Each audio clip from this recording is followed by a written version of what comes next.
اللهم صل وسلم وبارك على سيدنا محمد وعلى آله وأصحابه أجمعين. ازيكم يا حبايب قلبي، عاملين ايه؟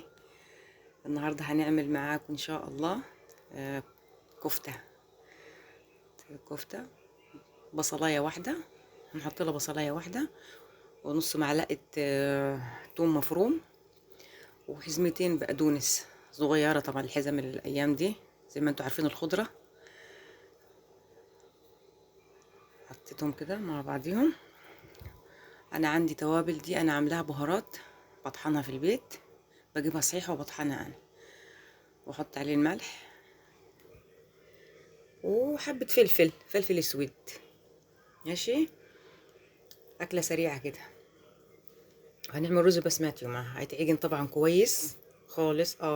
كنت هنا حطيت كيس بهارات كفتة، اي نوع انت بتحبيه، كنور ماج اي حاجة، بس بدي طعم يعني تحفة بصراحة، بدي طعم جميل. وهنا الرز كنت غاسلة الرز، انا ما بنقعهوش، ما بحبش انقعه، بينفش كده، بغسله بس. انا كنت حاطه سمنه او زبده او اي حاجه، اي ماده سائله انت بتحبيها تحطيها.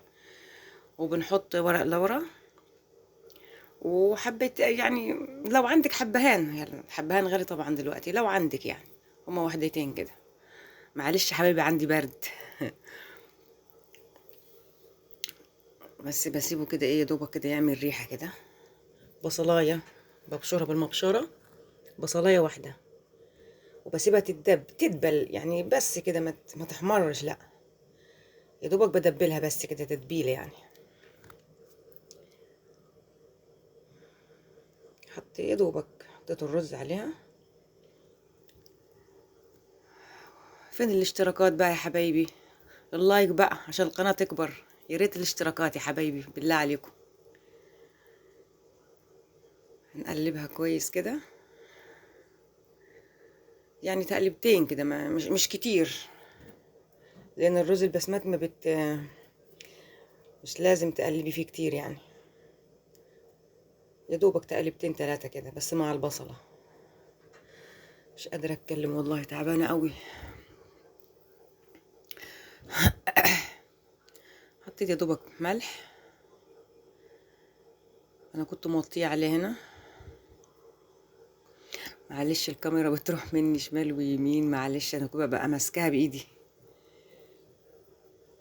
معلش. انا حطيت حبة ملح تاني، عفوا. هنا بقى بودرة زعفران، كنت جايبة بودرة زعفران بجيبها من الازهر، بروح الازهر بجيب التوابل كلها من هناك. وكاري، معلقة كاري او نص معلقة كاري. بودرة الزعفران دي جميلة جميلة جدا في الرز البسمتي يا جماعة، والله جد يعني جميلة جدا، تدي لون. بص يعني يا دوبك حاجة بسيطة على طرف المعلقة كده، بص اللون بتاعها ازاي، تبقى جميلة وطعمها جميل قوي في الرز العادي او الرز البسمتي، اي رز انت حابة تعمليه. هنا كنت عجنت الكفتة وخلصتها، بس كنت ايه حطيتها في التلاجة شوية.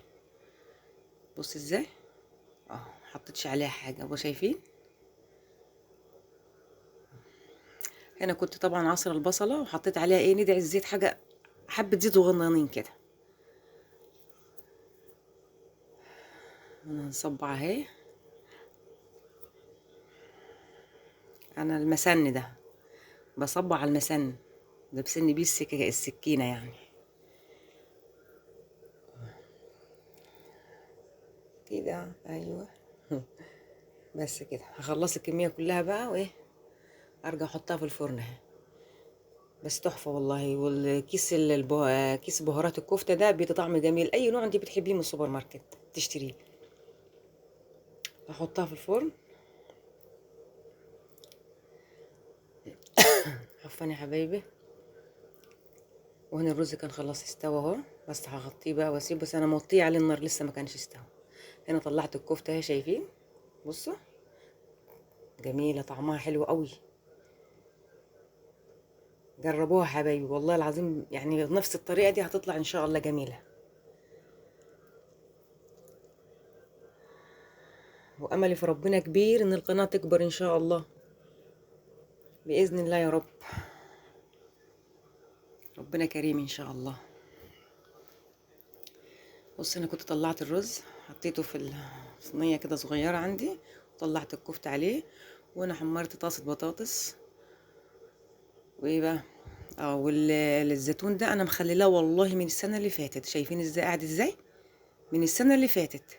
وبنزل لكم الفيديو ان شاء الله بتاع التخليل بتاع السنه دي. وهنا كنت عامله توميه حبايبي.